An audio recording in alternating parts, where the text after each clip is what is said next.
You're right there, Mark here, doing an update video of the Votann army project. What I've done, what I've got coming up, what I've got down the pipeline. So, got an assortment of the models out at various different levels of progression, from unbuilt over here in box to part built. um to base sprayed, as you can see. Then I've done the dry brushing shenanigans to get the highlights and everything all popping, to then finished product.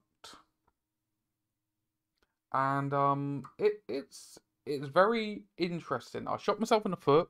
I started these when Votann first came out. Then I didn't touch them till recently again. And trying to remember what colours I used and how I painted and stuff, it's quite an eye-opener. So I will say to anyone who is painting up a substantial enough force, note down, take photos and stuff of what colours you're using and where you're using them. Just in case you come back and go, wait a minute, which orange did I use here, and so on and so forth. What skin tones, X, Y, Z. Okay, so what we got here is currently painted up to completion. Is we got a Carl, Mr. Carl here, Yutkin the Stern. I'm not the best at pronunciation, so I do apologise. We then have a champion here, Vart Hemlin the Unbroken. And then we have got two, most recent ones, two half guard sets. One with plasma blades and volkite. So let me grab a plasma blade.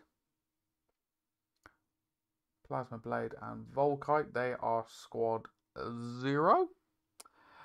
And I then have a squad of plasma with concussion gauntlets as squad 1. I kind of messed up the OSL, but I think I've recovered it enough to make it worthwhile. The white didn't quite agree with it, but I've been able to tone it down a bit, so I've got a bit of an OSL going. It is what it is. It's learning experience and stuff like that of using different paints, and they didn't quite work the way I wanted them to. Then I have two squads of warriors, one with iron and one with bolt rifles.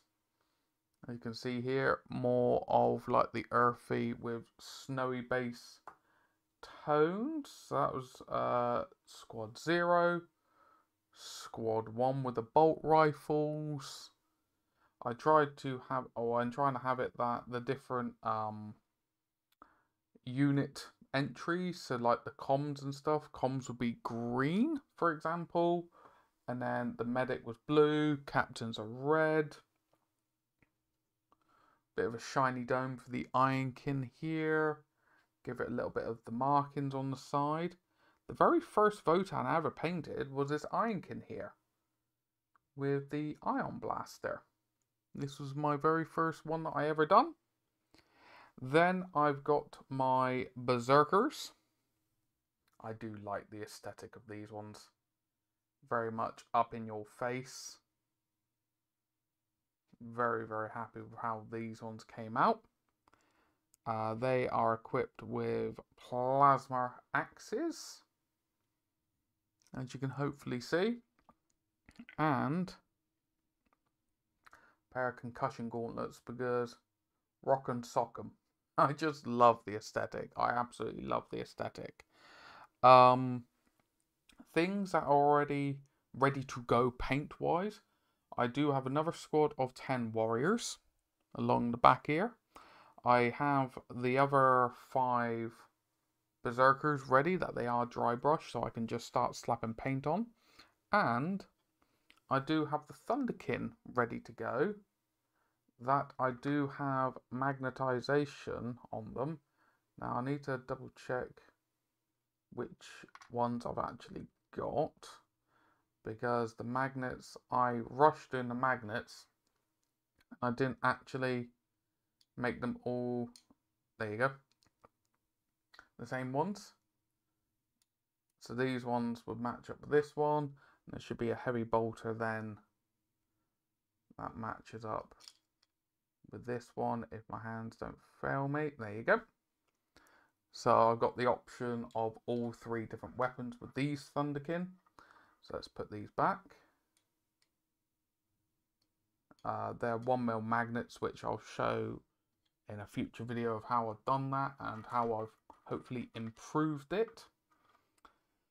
For actually dry brushing stage, I've still got 20 more warriors to do, and these pioneers back here, which they've had the black, then sprue grey from TT Combat, which is quite a warm brown grey if you can get hold of it, and then I've slapped the magnet in there, and I could swap out the different weapons. Where I can use magnets, quite straightforward. I like to use it, gets best bang for your buck. Why not?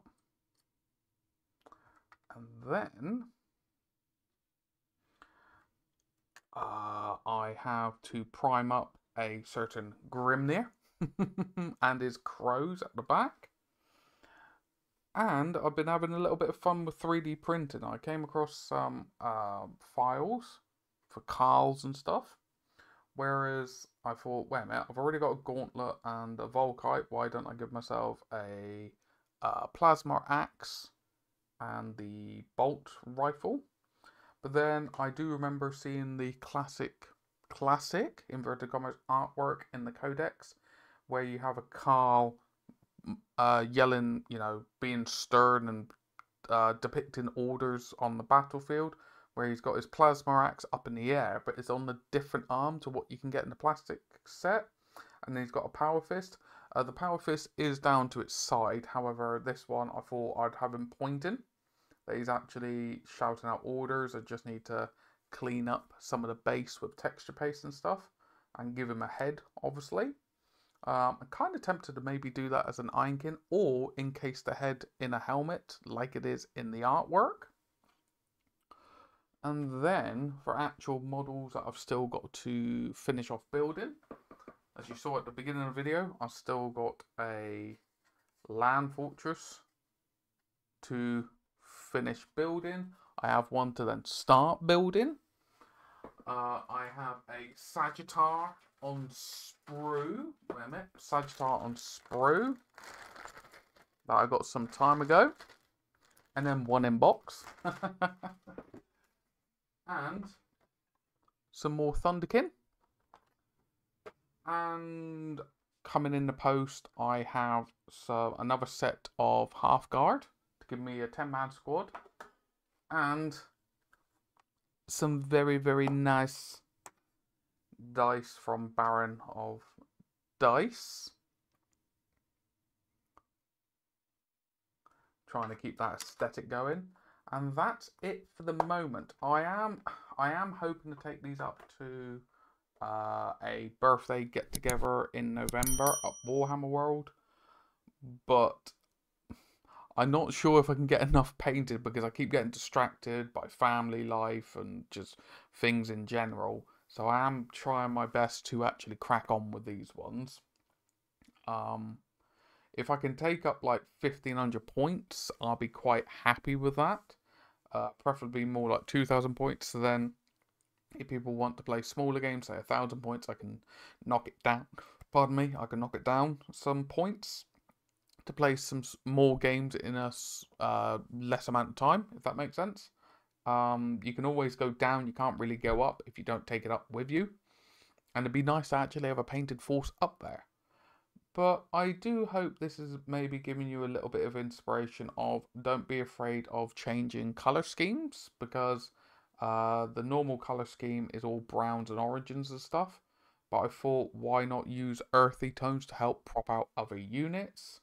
So like the half guard, I've given them yellows to pop them out, but then the sergeants and the commanders and stuff have still got red to help distinguish them, and using greens and blues for other units.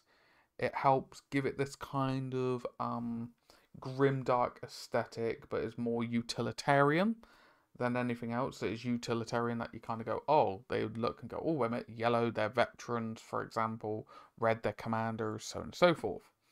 And I'm very pleased with the complementary look of the snowy bases to the grime of the uniforms and the outfits and the flesh of the actual models. To me, I do like how it complements it with a little bit of glow when I do make it work well or well enough. Using a little bit of white oils to try and make it work. That was interesting. But yeah, a little bit of white oils to help pop out little bits. But I'm now waffling. Thank you so very, very much. If this has inspired you, or if you've enjoyed this video and so on and so forth, please give it a thumbs up, comment down below. I do have affiliate links down below to many amazing wargaming firms. So if you do want to pick up some Votann yourself, have a look down there. There's hefty discounts on them, so it saves you some pennies, gives me a little bit of a kickback. But yes, thank you again for watching through to the world. It means the absolute, world to me. And yes, take care of yourself, take care of your loved ones, and I hope to catch you in the next one. Ta-ra for now. If you've enjoyed the video and the content on the channel, why not throw a subscribe? And if you do so, don't forget to hit the bell so you'll be notified of all future content coming out. But on top of that, we have YouTube memberships now, starting from as little as £1 a month. All pennies go to supporting the channel, and you get plenty of rewards in the process. Thank you again, and I'll catch you in the next one.